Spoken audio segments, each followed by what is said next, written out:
I've been riding on a daydream. Good morning, YouTube. I'm not going to show you anything about the snow. It's just a fact of daily life. I went to the airport yesterday, and boy, I'll tell you what, the storm come through kind of earlier than I expected. And we got clipped by it. Took us a little while to get home. Well, it was mainly rainy for the most part up here. A lot of rain. However, it has now changed over to snow. And it is definitely getting cooler. And the snow's getting heavier. And Bud is to land here in about another 15 minutes. So I don't know what it's going to look like then. Hopefully they're doing a good job out there on the runways, because it is coming down. Let me see if I can sneak in here somewhere. Oh, yep, I see you. Okay, you do? Yep. All right. So I'm right behind you. Oh, you're behind me. Yeah, yeah. Oh, sorry. Oh, you're good.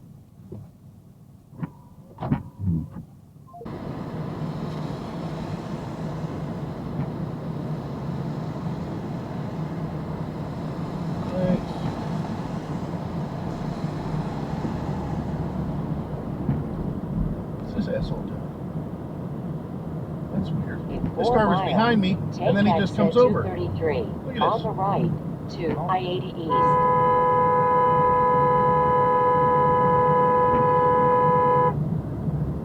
East. He was behind me. Really? Yeah. As soon as I got over, he decided to do that. Rubbernecking. There's a car out there off the road. Oh my See it? God. That was a nice little jump. That was a handful. They had a ride and a half.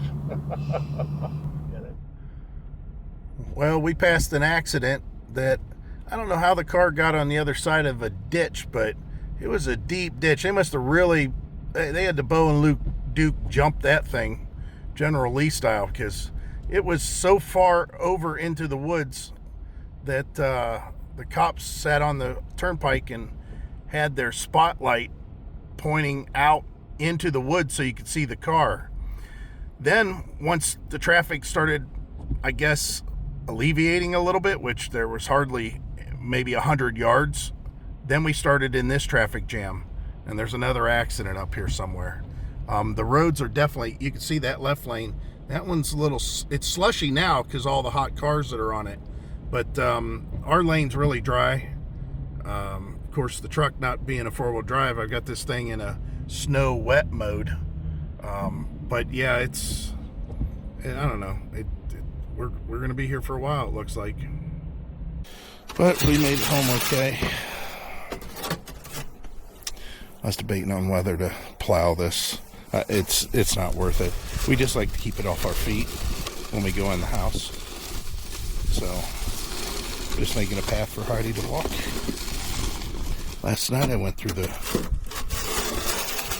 car wash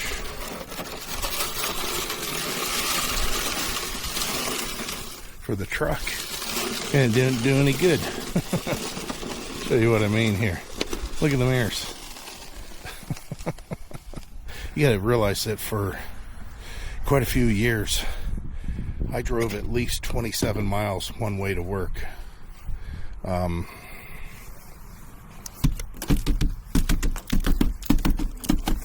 And kick that under there.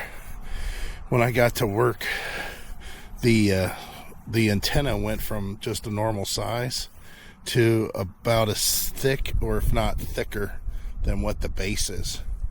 It was as big as I don't know, like a dowel rod, a big dowel rod, just from ice buildup. It was crazy.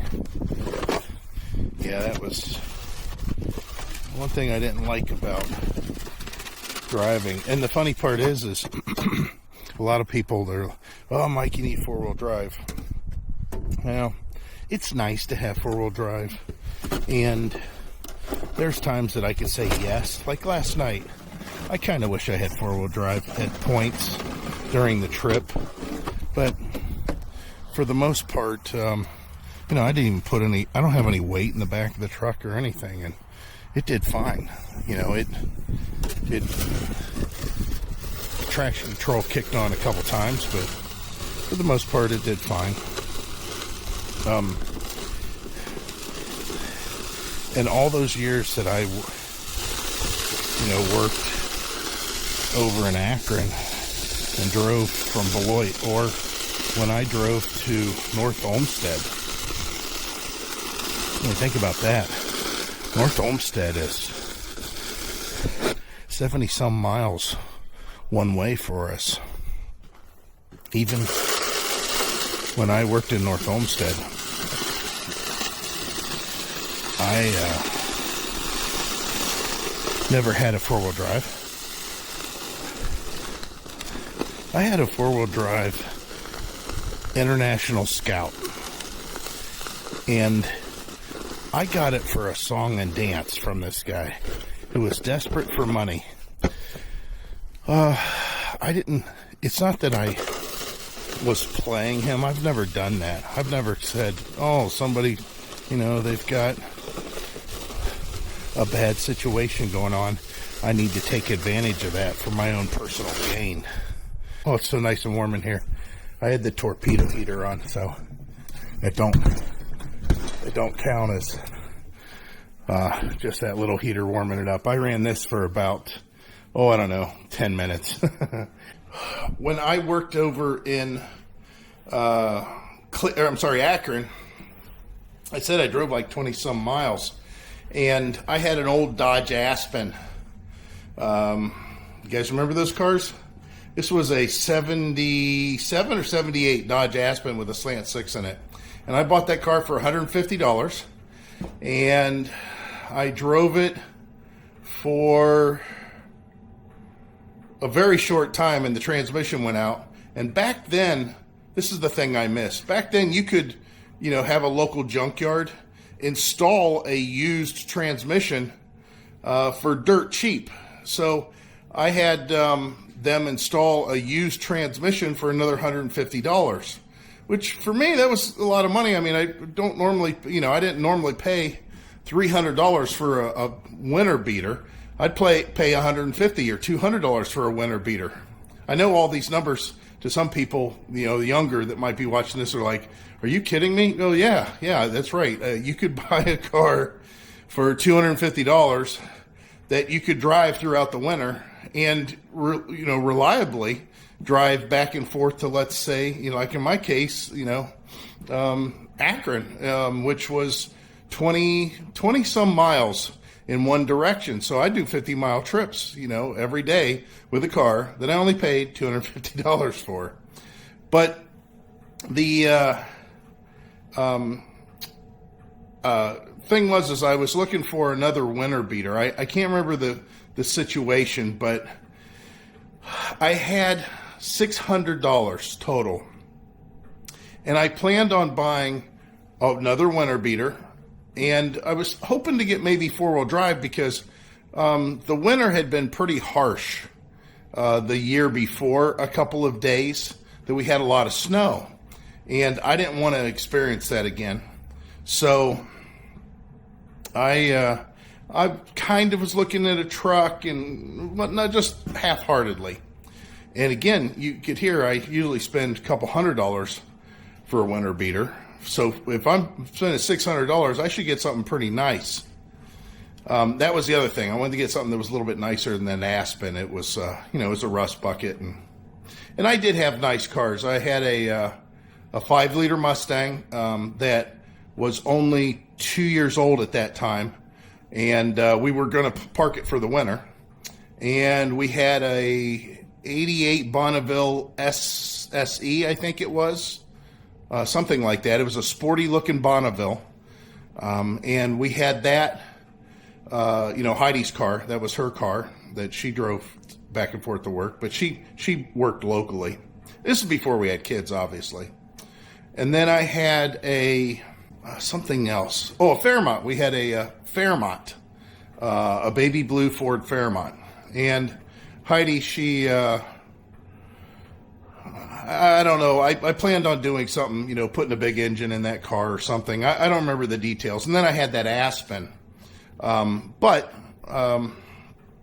we, again, decided that maybe I look for another vehicle, a little bit more reliable, a little nicer. And I had $600 to spend. I was going to split that between two vehicles. So I came in this ad, just flipping through, again, back then you just look in the newspaper or an Auto Trader. That was the other one. And I seen a listing in the newspaper for a 1979 International Scout. I didn't know anything about those vehicles whatsoever. And I went ahead and reached out to the guy and started to get the story. And again, I didn't have the money to spend, and I planned on getting two different vehicles. And I think he was asking $800 for it. And I thought, well, if it's nice enough, if this is really nice. So I went over and I looked at it, and it had some rust up on the pillar by the windshield. But that year was the first year for Cosmoline spray. So they had sprayed the underside of that car from the factory because they rusted out so fast. And this one was pretty well maintained. It had a steel roof on it, and the whole roof removed, which was really cool. And of course, it was four-wheel drive. It was a V8, had a 345 in it with a 4-speed. And basically, International back then, that was the engine that was in your school bus, most likely, if you rode the school bus in the 70s. It was the same engine that was in the school bus. It was a 345 International. So I went over and I looked at it, and everything looked pretty good. It needed tires. The tires were low on tread, but they had tread. And it had that little bit of rust, and somebody had put some Chevy Blazer seats inside of it. And I took it for a test drive, and I'm like, well, this thing's pretty cool. This is really cool. And I thought, this thing's going to be hard on gas, which it was, $7 a day. And that's back in the day. That's back in the early 90s, and it cost me $7 a day in gas. To do my trip to work. So I come back, and I was talking to the guy, and he basically is telling me, his story, but I knew that I could not spend $600, but only $600 on this thing. That's all I had. And he was asking $800. So again, he was telling me the story that him and his wife got divorced. Recently, he had a Harley, which he showed me, and it was a brand new Harley. He only had it for just a short time. And I remember it had like a fake, or not fake, cowhide seat that was like fur. I thought it was kind of funny. Anyways, he said that one of, his payment for his Harley's coming up, and here his ex-wife, he said, broke into the house, which I guess, who knows? Maybe she still was on the lease, or they still owned it together. I don't know what the story is. But his ex-wife broke into the house, went into his room, and stole all his money that he had set aside for, rainy day or payments or whatever. So he didn't have any money to make his Harley payment. And I told him, I said, listen, I only have $600. That's all I have. And I said, and on top of that, I was supposed to buy two vehicles with that money, But in your case, this one's pretty nice. I think I can drive this thing back and forth to work. It's just that the gas is, it's going to be a little expensive. So I said, that's what I have. And he said, yeah, no problem. I'm like, oh, cool. So we made the deal. I went home. We picked up Heidi. Heidi on all the way over there is like $600 for a car. I'm like, yeah, but it's kind of cool. It's nice. And she goes, well, I want to go for a ride in it before we pay the guy. I'm like, yeah, sure. So I took her for a ride, and she's like, this is really nice. I'm like, yeah, it's pretty cool, huh? So anyways, that was the only four-wheel drive that I owned ever. And I only had it, well, which was good because we had this snowstorm in 1993, I think it was. I still had that vehicle. Wow, did that snow. It was bad. They shut. It's the only time I ever got kicked off of a highway. I got kicked off of 77 by a Portage County sheriff because the road was closed, and I was just trying to get home from work. I've never seen roads closed because of snow. Not in Ohio. I mean, it happens, but it's rare. I mean, whenever we kid around and you see all this, people down south and they get 2 inches of snow overnight and they shut down the whole city or something. We could get 7 inches of snow, and that's called Tuesday. It's just the way it is. The plows run pretty good, but even if the plows don't run, you still get to work. I mean, they don't close because of snow, but they did that day. It was late in the evening. I got off work at about 7:30. I think I got home about 9. It took me a couple hours to get home, and the snow was very deep, and I had a 4-wheel drive.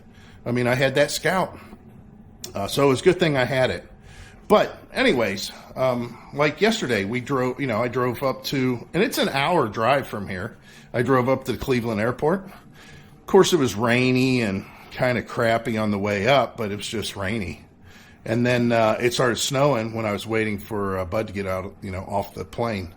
And then, the snow really started coming down. And we did probably 40-ish miles an hour when the road did open back up. We did about 40 miles an hour for a long ways. And then as we got closer to home, we were getting ahead of the storm, and the roads just started turning to water again.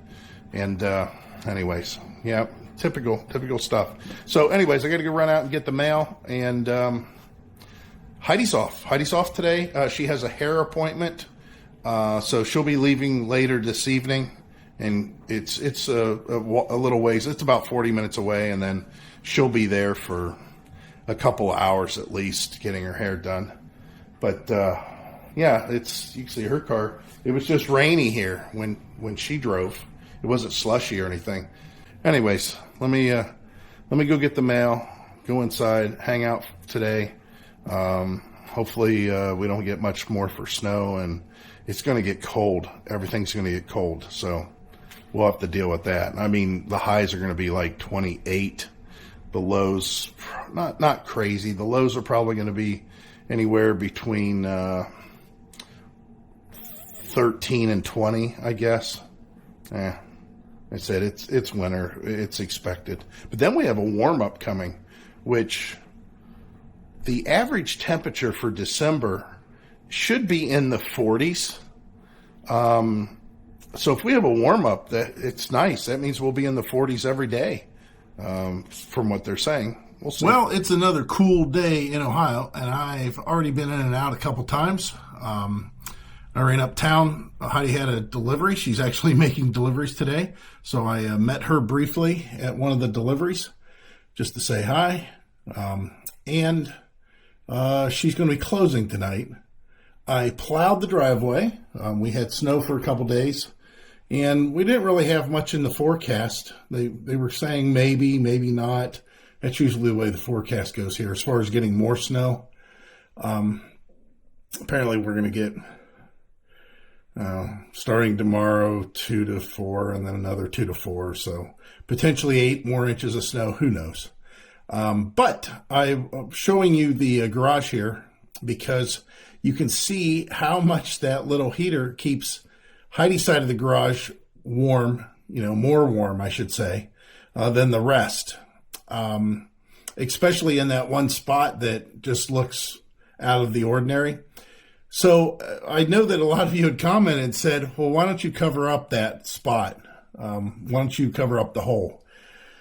I didn't really think there was much need for it, to be honest. The only reason that I might do that is because I didn't want that heat to go up and eventually out of the roof. But there was a part of me that was thinking, well, it's kind of putting a little bit of heat into the attic area of the garage, the storage area upstairs. More I thought about it, I was like, well, there's really no reason for it to be heated up there on any level. And of course, the heat will eventually go out that way anyways. So I went ahead and put a couple pieces of insulation in the openings. I still left the floorboards exposed, which is nothing more than plywood. But the heat's really not going to go up through the plywood necessarily. And it's really not that hot in there. But I did cover up the opening, so we may start seeing a different pattern on the roof. I just wanted to document it. But that's all I'm going to talk about the weather and what's going on. That's a topic that can be touched on over and over and over and over again every day, every time it snows. I don't want you guys to experience the misery that is Ohio in the winter that I experience. So I'll try to stay away from that.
Good morning, YouTube. Well, actually, it's got to be close to afternoon now. Actually, I think it's noon. Yeah, look at this out here. Ooh, those are salt piles. Maybe I should have spread that out a little better. But I did keep a nice clear path for Heidi. The truck was driven in the winter.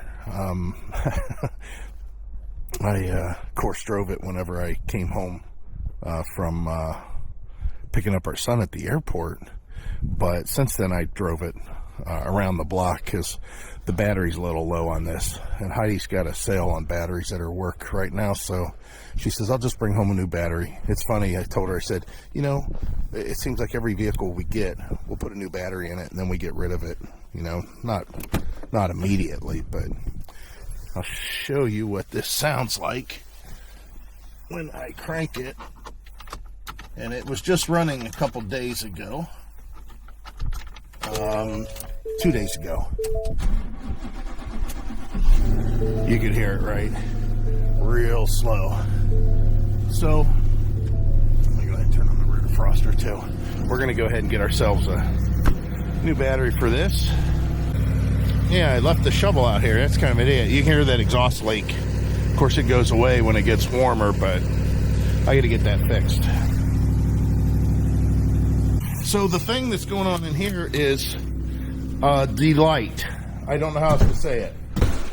I do have to go get kerosene. I ran what was in here from, it's old kerosene. Kerosene can be pretty old when it's going through something like this. So I fired this up. Heidi had a guy that she works with. He had to do some work on his car, and he doesn't have a garage. He's an older guy, but he rents an apartment.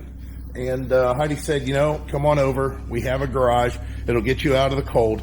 And the reason is because the cold has been cold. It's been, yikes, like 2 degrees for the low, 7 degrees for the low with the wind chill. But the actual lows have been in the single digits also. Looks like this is enough water. I might have to get this out in the driveway again. Today's no exception. It's very cold today. I think today's high, I don't know, might be 20. It's not horrible. We've had a lot worse. I did put this on the charger last night. It's okay to put it on the charger and take it off occasionally. You just don't want the batteries to be frozen when you're trying to charge them. This will maintain them over the winter just fine. But the idea is that we have temperatures in here that are pretty decent.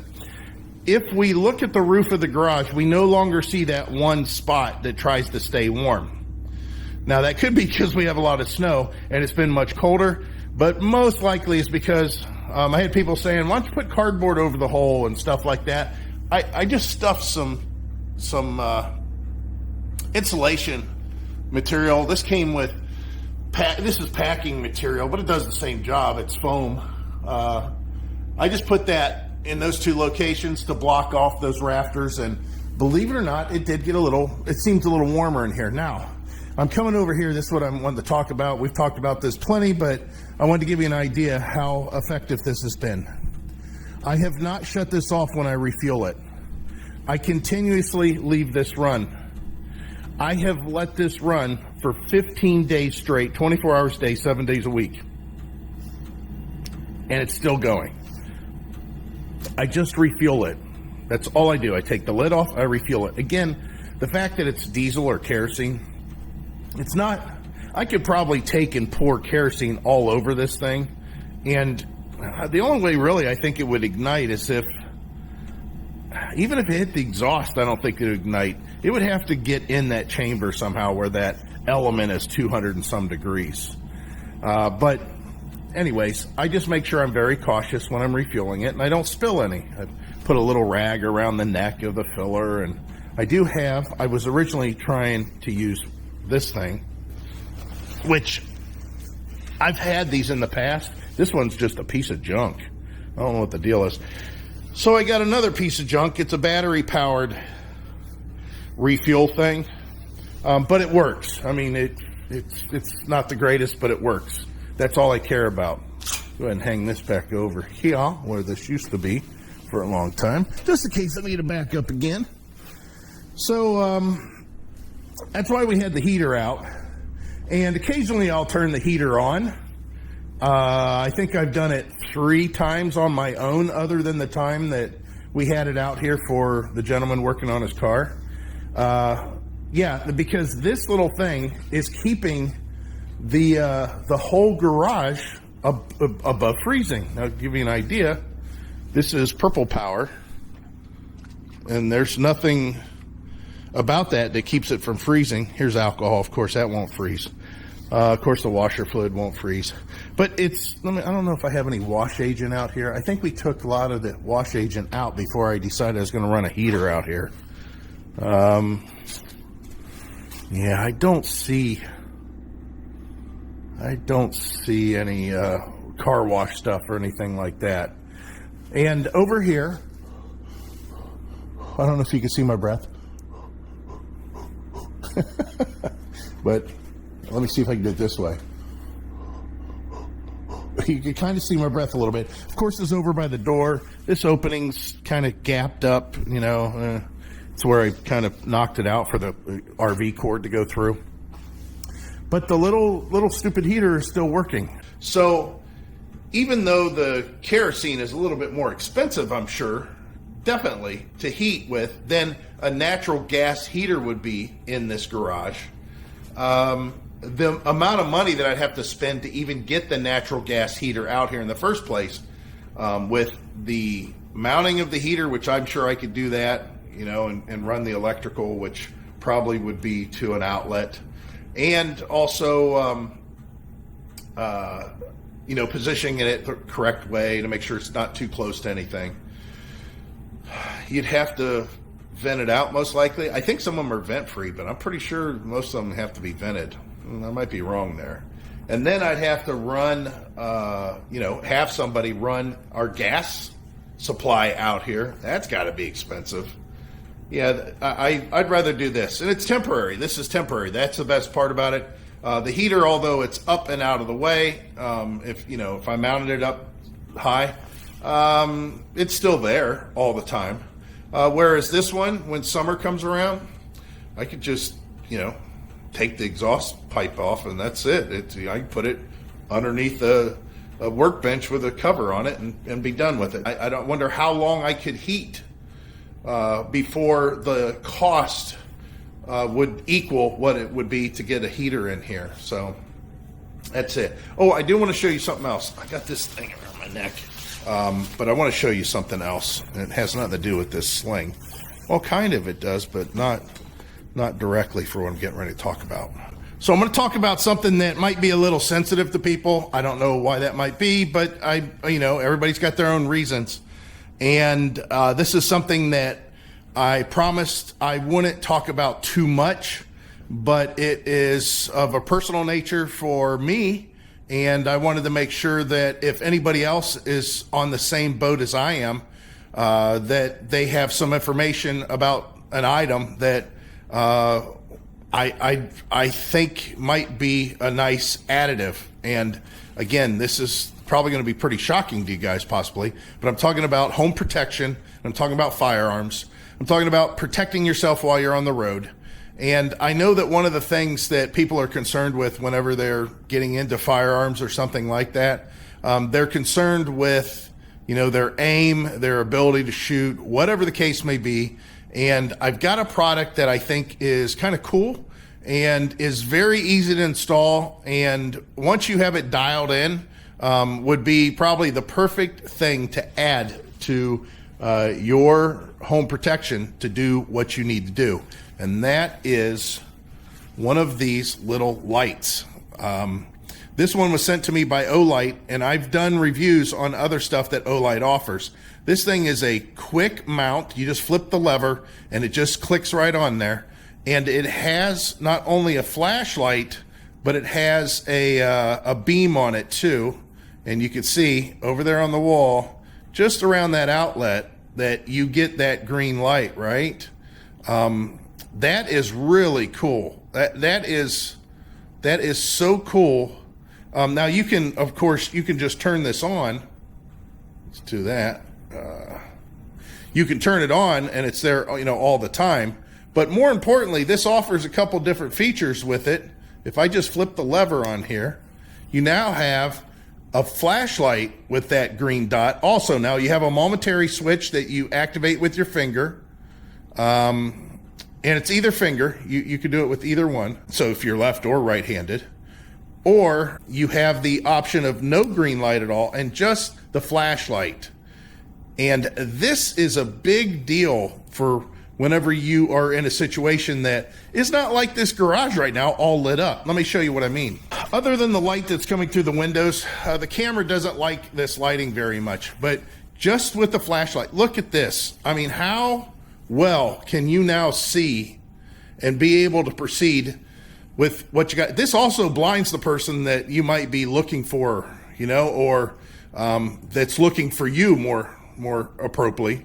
But yeah, this thing is really cool. We'll go ahead and flip it over to the next little setting. This is with the flashlight and the dot. Again, there's a little dot that's in the middle of that splash. Or if you're trying to be, I don't know, really obvious, that's it right there. I mean, that is very, very clear. And I like the idea that this thing's just a little rechargeable, quick clip-on device that really, I can't believe how bright that gets. So they make, quite a few different one of these. This one's called the Balder S. They make a mini version of this. It doesn't stick out too far. I have a Taurus here. This is a 9mm. It's just a G2C. It's one of the cheapest weapons that they offered at the shop. But the thing is it actually became known as kind of pretty reliable and a pretty decent, firearm for the money. So all different sizes, go check it out. I think that this is probably something that people need to be looking at if they're not well versed in handguns. And maybe go to the range, dial it in. There's a couple spots on the side here that you just turn those little knobs. They give you a little tool, and that'll get you, elevated or, up or down, left or right, exactly like they're indicated there. And it makes it to where you just have to have the dot on the target. You don't have to necessarily sight in as much. But yeah, I thought I'd talk about this in case you guys are shopping for one. Olight's pretty darn good. Olight, that company has been offering us quite a bit of flashlights over the years. And when I first signed up to try to do one of their reviews, I was really concerned. And now I'm very happy. It's my most coveted flashlights. You know the deal. It's the one that whenever my grandson gets it, I'm like, no, that's not one to play with. Here's one you can play with. You can actually have. That's not the O-lights. The O-lights are the ones that we keep hold of. All right, let me go ahead and get my truck loaded up, and we will go to get the kerosene. And yeah, man, we had, like I said, we had a lot of snow, and it just seems like it's a constant thing here. And this is December. We don't normally have this kind of snow in December. We don't normally have real cold weather in December. That's usually something that may be a hit miss. And then usually starting in January, we start seeing this kind of weather, and then February for sure. So I don't know what this year is going to bring, but so far December has not been too kind to us. Howdy, YouTube. Welcome to the warm-up. We finally got a warm-up. This has been one of the coldest winter beginnings in Ohio. Plane flying over there. For quite a few years, many few years. So what we're going to be doing today is messing around with this truck. Let me put my thing in my thing. My GPS needs to, I had to do an update, and I got some footage for you guys whenever I was going to the airport. I think I work out here. It's not too cold out. I honestly don't know what the temperature is. I think it's, well, let's see here. Oh, check this out. It's warmed up, so it's going to be smaller, but man, was it funny. Oh, it fell over. I got a picture of how big this thing is. Heidi was laughing about it. She goes, oh my God, I can't believe it. Yeah, this thing, it just kept on growing. Look how big that is. It just kept on adding up. This might be the first day I could turn off that little heater in here. Actually, I will, to save some kerosene. Even though it does a pretty good job, I'm gonna have to fill up the kerosene today. And you see what I got to do with the truck. We'll talk about that in a second here. Yeah, I'm gonna have to get rid of this water too today. So let's go ahead and turn this off. Looks like I'm all the way down to, ooh, I don't know, half the tank.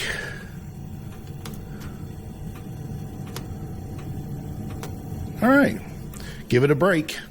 We got to work on the truck, and the reason is whenever I go to start the truck, it's just kind of slow to start. And yesterday, a few days ago, I tried to start the vehicle, and it started. It hasn't failed to start. It's long crank, especially, when it's cold out and it's 11 degrees or something, and it hasn't been run for a few days. Long, slower crank. And then when I hopped in the truck to take off, I had let it idle for a little while to get warm, but I had no driving modes. Like when I went to the transmission and pushed the button on the end to change it, from whatever, change it from, regular mode to economy mode to snow and wet mode. You can do, sport mode. Whenever I went through to go change the modes, it just said no modes available. One of the indications that one of the problems, one of the solutions to the problems, or one of the things to look at while troubleshooting is battery voltage. Now, everything was running at that point, so I don't think that was necessarily it, but Heidi has, she's got a thing at her work. It's an employee thing where they have reduced pricing on stuff for employees above and beyond what is normal. And obviously, that's what she said, hey, why don't we just get a new battery? And I said, why? And she said, because you need an AGM battery. And I said, I do? And she goes, that's what the vehicle calls for.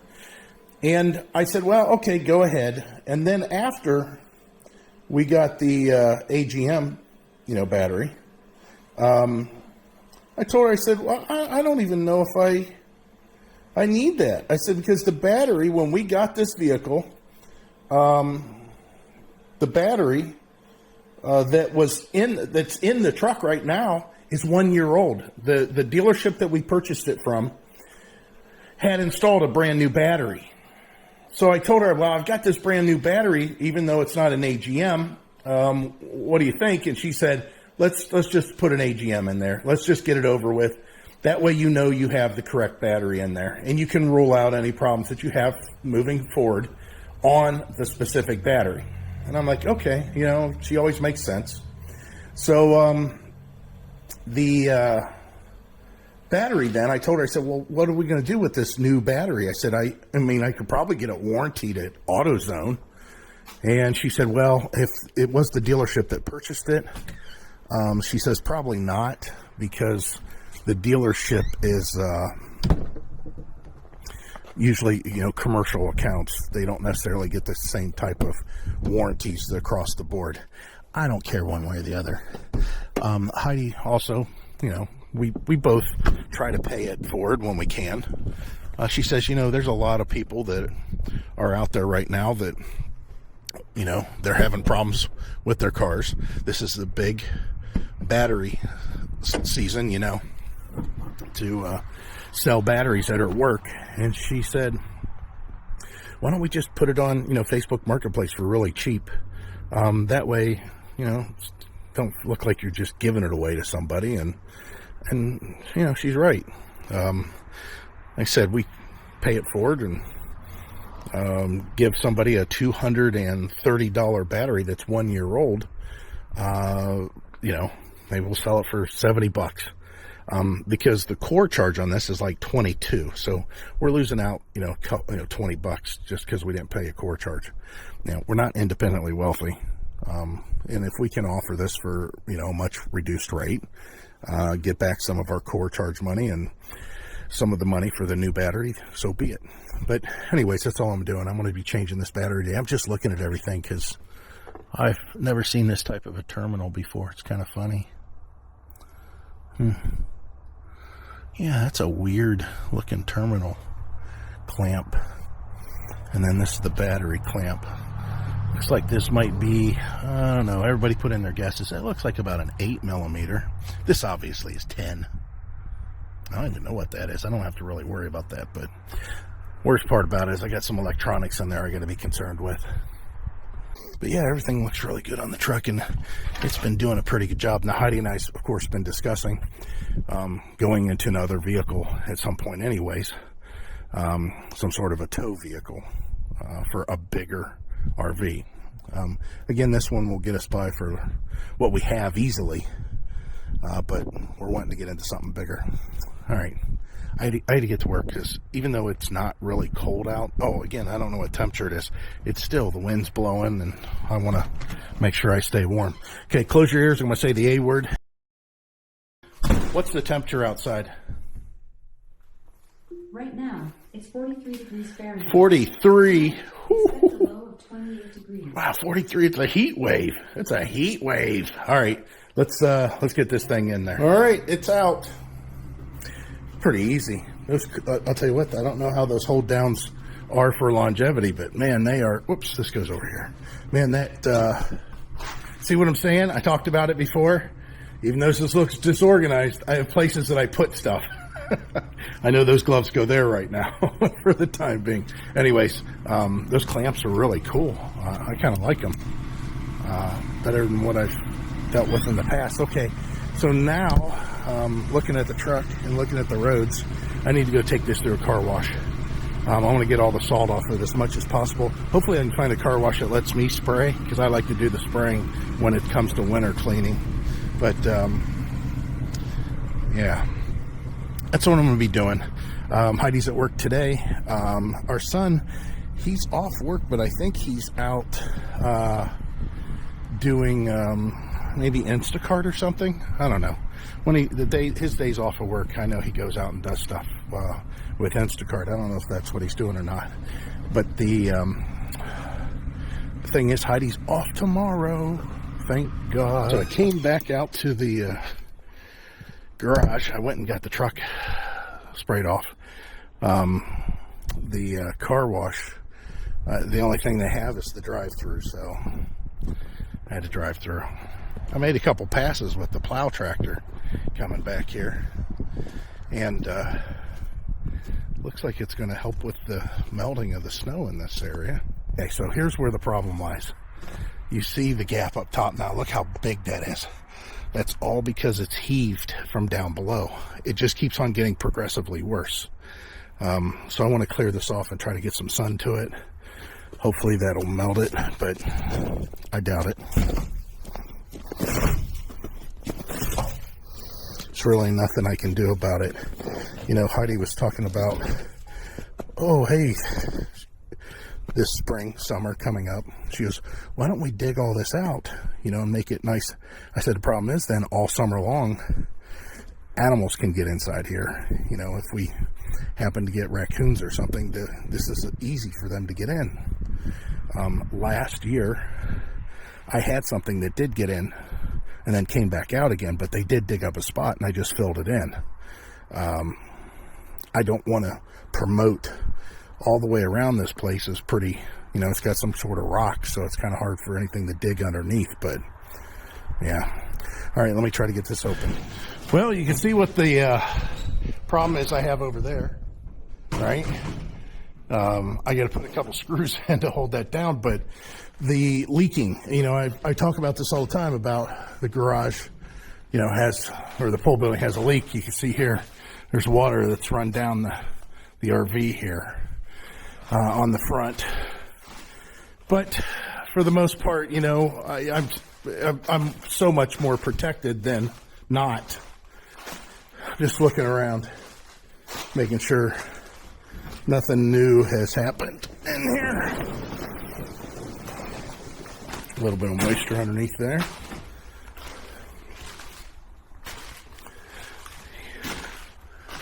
Yeah, I don't see anything. This is good. This is, you know, this is good. I'm all right with this. Heidi still would like, and don't get me wrong, so would I. Her and I are really the same on a lot of these things, and that's, if you have a pole building, you want to utilize it to its fullest. One of the ways that we could do that is if this is all concrete with a drain, and this is sealed off from the birds, and we have good lights in here, and of course the door. What I just mentioned there is probably $7,000 worth of work, maybe more. I'm guessing about $7,000. I know the lighting in here would cost probably about $1,700, unless I went just basic myself and did a lot of it real crude and probably improperly. The concrete, I can't get around that. You know, I got to hire somebody for that. But even if we did something as simple as millings, you know, asphalt millings that have been laid out, that would save us some money. But the sealing part of things, you know, trying to get this all sealed off, and then of course the roof itself, I mean, that would take quite a bit. I'd have to get up there with, you know, I'd have to buy some sort of metal fencing. And even then, I mean, anyways, it'd be awful difficult. That's all I'm saying. Can it be done? Sure. I had to switch your camera mode on you. I hope it doesn't really bother you guys, but right now I've got you on a mode that is, let's see what we want to say. It's 30 frames per second, but it's for the additional lighting. Boy, we definitely have something in here that wants to make a nest or has made a nest. That's for sure. So what I'm doing here seems counterintuitive. However, I am going to unplug the RV. Why, Mike? Why are you unplugging the RV? I want to exercise that 12 volt. I want the 12 volt system to be exercised because it's just the one battery. It's seen some pretty extreme temperatures. It's nice that it's topped all the way off, I'm sure, but I need to make it happen, Cap'n. So this will give me a good idea of what it looks like. It's nice. I don't have to hear that power inverter. The other thing is, it's not coming out on camera. Boy, it's just so dark in here. This is just one of those RVs that have a tendency to be dark. Probably because I don't have bright LED lights in here. It's 34 degrees. It says it's almost 35 degrees. So let's change that, right? Again, I've got these lights on. Let's flip this on. And let's see how accurate this is. 36, that's what it says. I turned on the heat.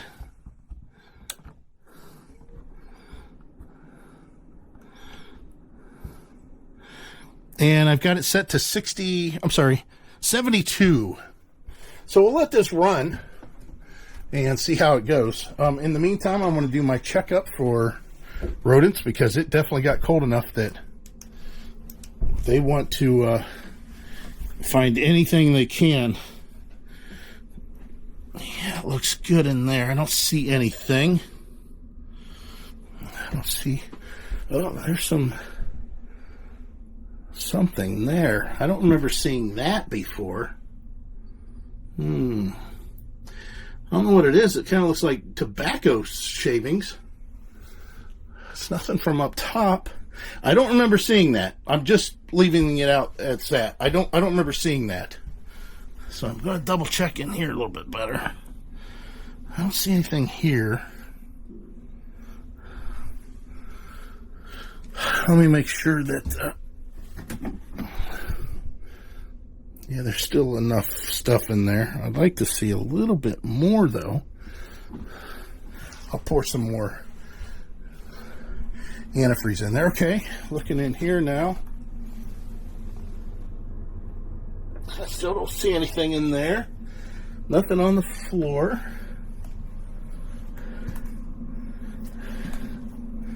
I hear the furnace running.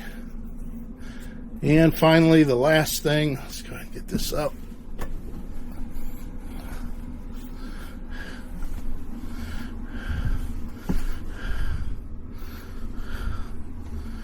I don't see anything at all. No indications of anything. I take that back. Houston, we have a problem. Those look like little turds to me. That's what that looks like right there. I don't know if you can tell, but they're surely not little macaroni and cheese kernels. All right, so new game plan. Let's go ahead and turn on some more lights. And that light's already on. Again, apologize it's so dark. There's just so much I can do in here. And let's put the cushions up here.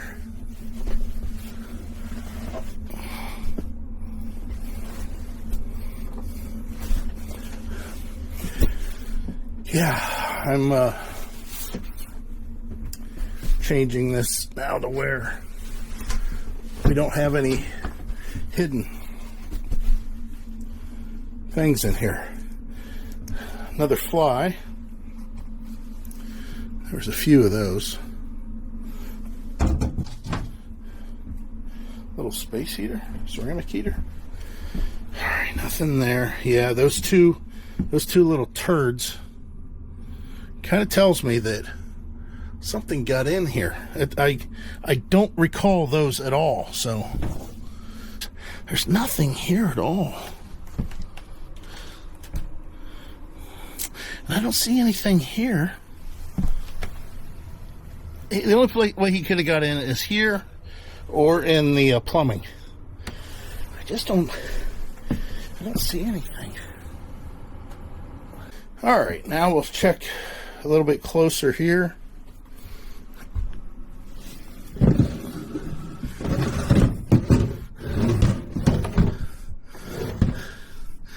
I can't really check underneath that drawer. I mean, I can, but I'm just trying to find anything that really stands out. I don't see anything in here.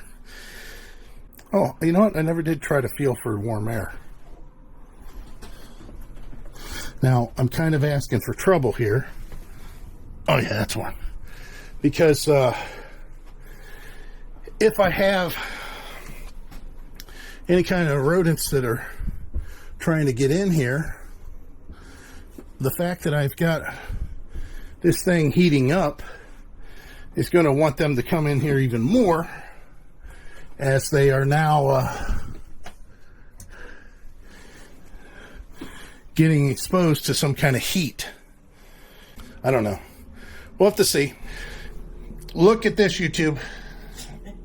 I'll bake it. Heidi's not only off work, but she can't sit still like normal. So she's making, which some of you maybe don't know Buckeyes, what Buckeyes are. Here, I guess we'll show them Buckeyes. Oh.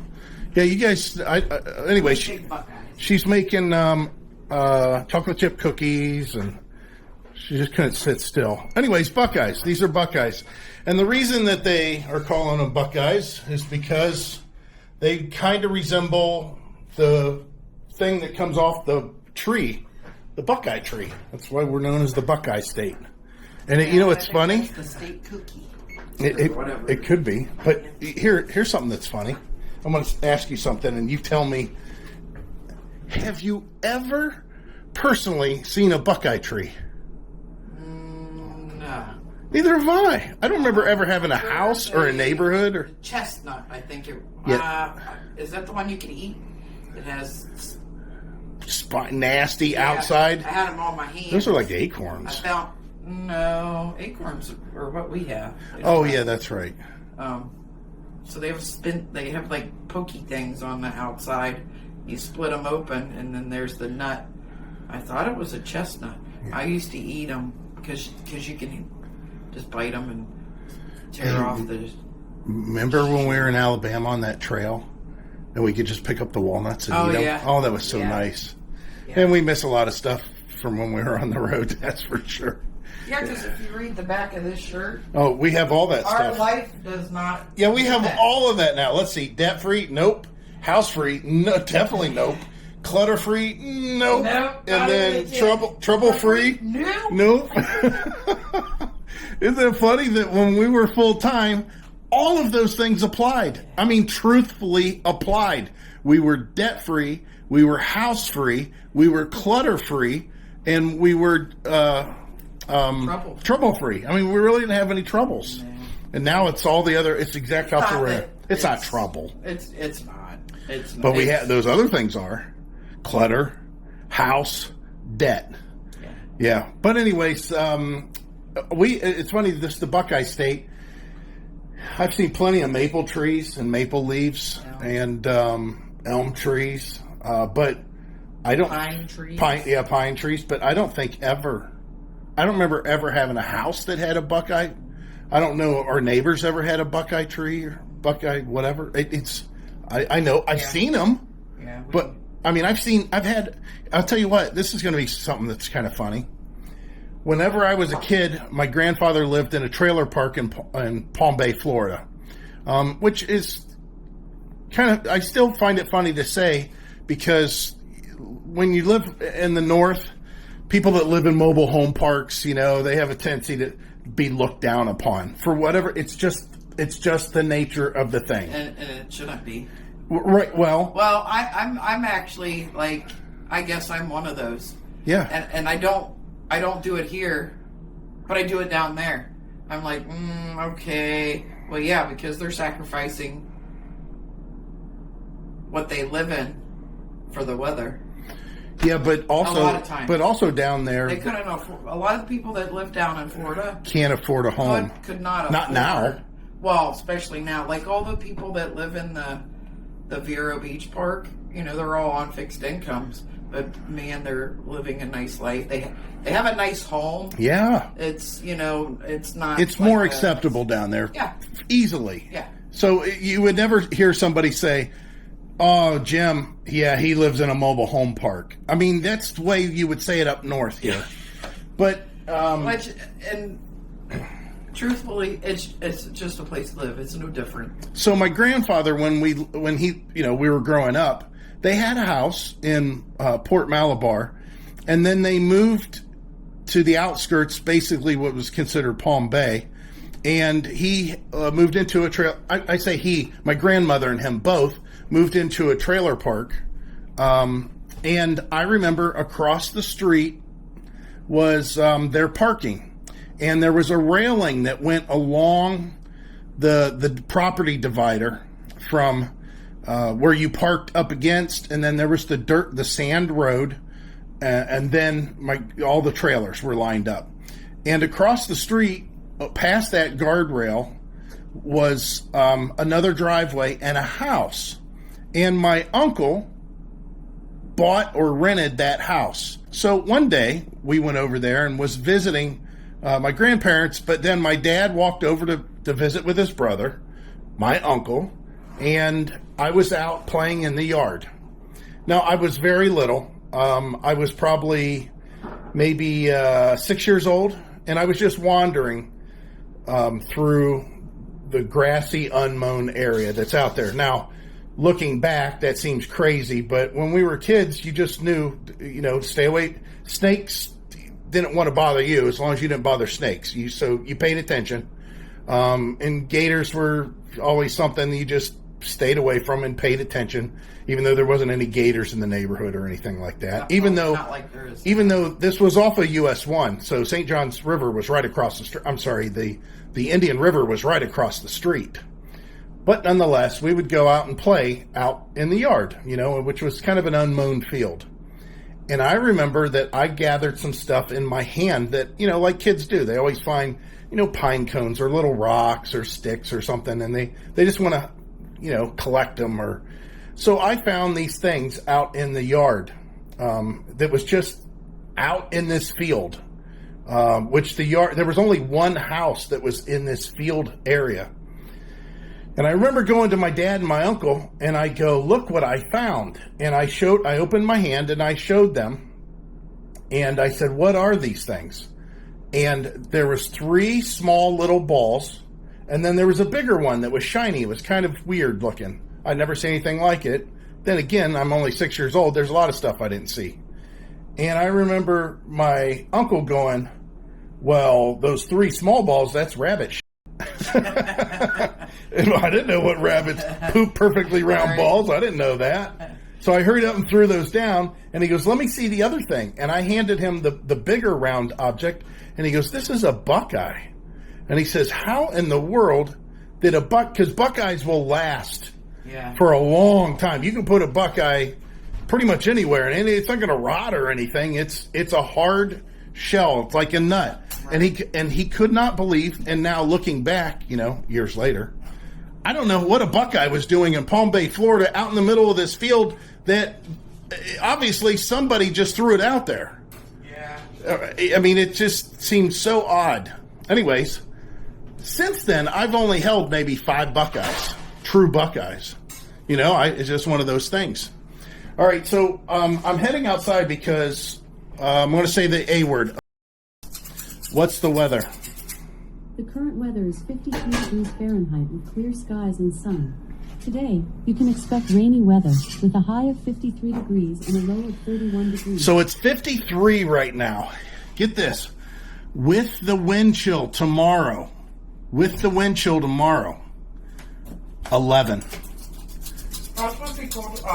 Can you believe how much of a difference? I think they call that a diurnal temperature change or temperature range or something like that. Can you believe how big of a difference that is? That it's 53 out there right now, and with the wind chill tomorrow, it's going to feel like 11. So the problem that we're having is there's a lot of wind. I think what I'm going to do is take this trash out, put it in the bag, in the can. I'm going to see if I can pick up that bag and go ahead and just put it out to the road now and just be done with it and it'll just have to be there all day and tonight until tomorrow morning. That way, because I don't want to put the can out. I don't know if you guys can see, but out there by the road, the way the wind's supposed to blow, they're talking about 40 mile per hour. That'll blow the can over. And I don't want to deal with the can out there. Also, you're just going to put the bag. Yeah. So anyways, I thought I'd say Heidi, guys. Heidi's on the camera. She's never... Have a day off. Today. That's it. Now... I work every day till Christmas Eve day. The day of Christmas Eve. And then about a week after that... Yeah, the 6th, 7th, and 8th. She'll be in Florida if anybody. I don't think you can meet up with anybody. I could maybe on Tuesday and late in the evening. I can't Wednesday, and then I go home, so no. So Tuesday. Tuesday, I'm going to Hollywood or whatever. What is that I told you I was going to? Universal Studios? Or? Let me look it up. So, I have an app, so. I don't know how many people are going to go down there, how many managers are going to go down there, but... Top 10% of the company. Yeah, which HEIDI's obviously in the top 10% of all of the Advanced Auto Parts stores in the entire country. There's times that her store over in Alliance was in the top 2% of the 2% of all the Advanced Auto Parts in the country. Her store was in the top 2%. She's in the top 10 Hollywood still. Studios. Hollywood Studios, okay. Yeah. And I'm sure they close it because we start loading on the buses at 8:30 at night.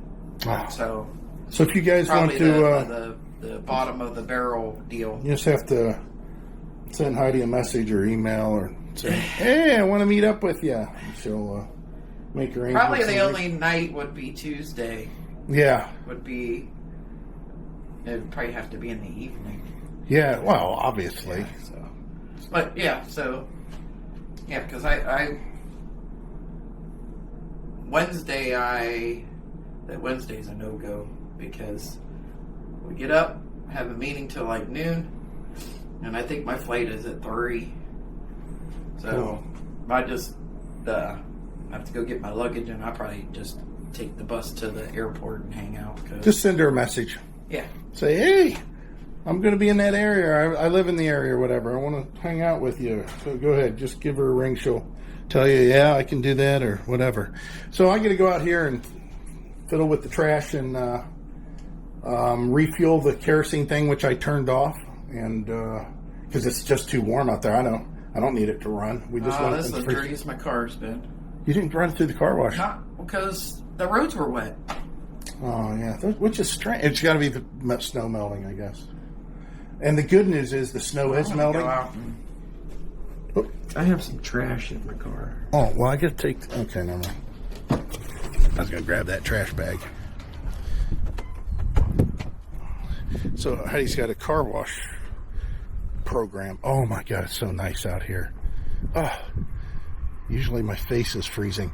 The good news is, since a lot of the stuff is melted, it's opened up some areas, like over there, that is, thank God, allowing water to disperse because, again, sorry about the wind. It's going to be a melt fest because we're supposed to have rain. I did wash the truck, but you can't really tell. If I would have washed it, it would have still been dirty when I come back. It's really? not like some people's cars. Definitely got some salt on the side. Okay, well, I'm going to try to get the string for the tree. All right. He's cooking cookies, baking cookies. I did drag this mat out the other day and blow it off and get it cleaned up. Oh, my word, it's colder in here than it is outside. Huh. Love this winter stuff. Okay, I got to do this little project. I'm trying to secure the top of the tree so it doesn't want to lean, even though it comes apart. And I think I'm going to do that with just some staples or something and a string at the top of the tree. Even though, like I said, the tree will probably come apart. Well, we knew it was coming, and here it is. We've got, well, not only snow, but cold temperatures. We only got about an inch, but, you know, this was yesterday a lot warmer. And the wind is not helping this at all. Wow, we got blasted. So, what are we looking at here? We are looking at 9 degrees with the wind chill. And again, it was 54 yesterday for the high. It's tough. It's really tough when it does this stuff. Look at that. It's just blustery cold. I wonder if I got any icicle buildup again. Man, I can't believe the wind today. That's the main thing. Not yet. You can just hear the wind whipping through the trees. You can see it off in the distance. It's funny how that sounds, when there's no leaves. So our son, I'm not sure what he did here. Yeah, this is frozen close. Almost didn't get in. It is nice and warm in here. Even though our son's been in here a few times, he parked his car in here. Heidi left this morning. I didn't start this thing until last night at about 1 a.m. because the temperature outside was still, I think it was 39, 40, real close to that last night. So I knew the garage would be even warmer. I didn't even want to run this in here necessarily because that's about the temperature I want to keep it in here, or, close to that. If it gets a little lower, it's fine. But anyways, our son, he pulled his car in here this morning. Heidi's closing, so she had gone into work at about 7:45, I think it was. And around 9-ish, our son brought his car in here. And I said, what you doing? He goes, he says, I just figured that nobody's parked here, so I could pull in and he was asking for an ice scraper, and I told him right here. Apparently he didn't see it. He said, I don't want my car to be cold necessarily or covered in snow. So this has been running since late last night. I may top this off. Let me think about this, because I'm trying to. I don't want this thing to be running out at 8 a.m. in the morning to where I have to come out here in the morning. You know what though? I'm kind of curious. It's 3 o'clock now. It should run quite a long time. Well, whatever. So the only reason I came out here was to look at that fuel and talk to you guys. As far as just saying hi. This is the time of year that it's just, this happens. Now, I'll have to say that for December, this is very uncharacteristic for this part of Ohio. We don't normally have this much snow, and we definitely aren't this cold normally. And what I mean by that is for the first, I don't know how many days, I guess it's probably 16 days, 15 days of December, we were below average in temperature, and not by a little. It was a pretty decent margin. I think, if I'm not mistaken, we averaged 12 degrees colder than average for the first half of the month, with the exception of just the other day that we were, in the much warmer temperature. We are right back down to, cold again. Now that's going to change. There is going to be a pattern change. The pattern change looks like it's going to be coming later next week, about midweek. And at that point, we're looking at near normal temperatures, which right about this time of year, I think our normal temperature is probably 35-ish, 38-ish, somewhere in that range. I don't know for sure, but it's not crazy. That pattern then has some holding power to where it may carry over until the first couple weeks of January, which is hopeful. Now, in the case of us traveling around, everybody, it'd be lovely to have a white Christmas and, snow and all that stuff. When in reality, I'm assuming a lot of other people wouldn't mind seeing the snow for Christmas just for the nostalgia part of things. However, we want more than anything else when we're going to different locations, especially when I was younger. I mean, we went to, I don't know how many households for Christmas. We would go to my dad's place, my stepmom. We would then go to my mom and my stepdad's. Then we would go to the in-laws, and all that time we were toting around, our kids are only 13 months to the day apart. So there was a time that we were carrying around, an infant and basically a 1-year-old. And then the next year it was a 1-year-old and a 2-year-old. And the next year it was a 2-year-old and a 3-year-old. And all that time, the diaper bags and the strollers and the car carriers, or the back then, I don't think they had a car carrier and a car seat, I should say, and a baby carrier at the same. It was just all this stuff, diapers and formula and clothes, and it was just a nightmare to do all that. When it was cold and snowy out, we would have to put that stuff in the back of our minivan, and we'd, pop the minivan back, and we'd be, standing in slush and, getting all this stuff and making multiple trips. And then, of course, there was always more trips because, now we're bringing in presents into the house. We're bringing presents out of the house. We're bringing in snacks and food. We might be bringing out food, leftovers, that kind of stuff. And it was like that every year. So a lot of people talk about how nice it'd be to see snow for Christmas. But in reality, if you're doing a lot of traveling around for your family stuff, it's nice to have it nice weather, not wet, just pleasant, to where you're not all bulked up like this, to where you got to get the kids all, zipped up, covered up, wrapped up, and loaded up, and then put them in the vehicle. And it's just so much nicer when it's relatively warm and we can just put on our coats and jackets, whatever that may be, and go to a vehicle that we don't have to now clean off because it's covered in snow, and start up to warm up so we're not all freezing when we get in the car for the first part of the trip, or sitting in there waiting for the windows to defrost or scraping ice or whatever. So I think a lot of people, when they say, "Oh, I really like to see snow for Christmas," those are the people that just stay at home. Maybe they don't travel that much. The people that's got to go actually do all their family stuff, it's a little bit of pain in the butt. Now, luckily for us, being older and our kids being older, we don't do that kind of traveling anymore. But there was a time. There definitely was a time. So I just wanted to say happy holidays to everyone, and I hope Santa brought you what you wanted. As far as what we want, well, we hope to see you out there. Bye.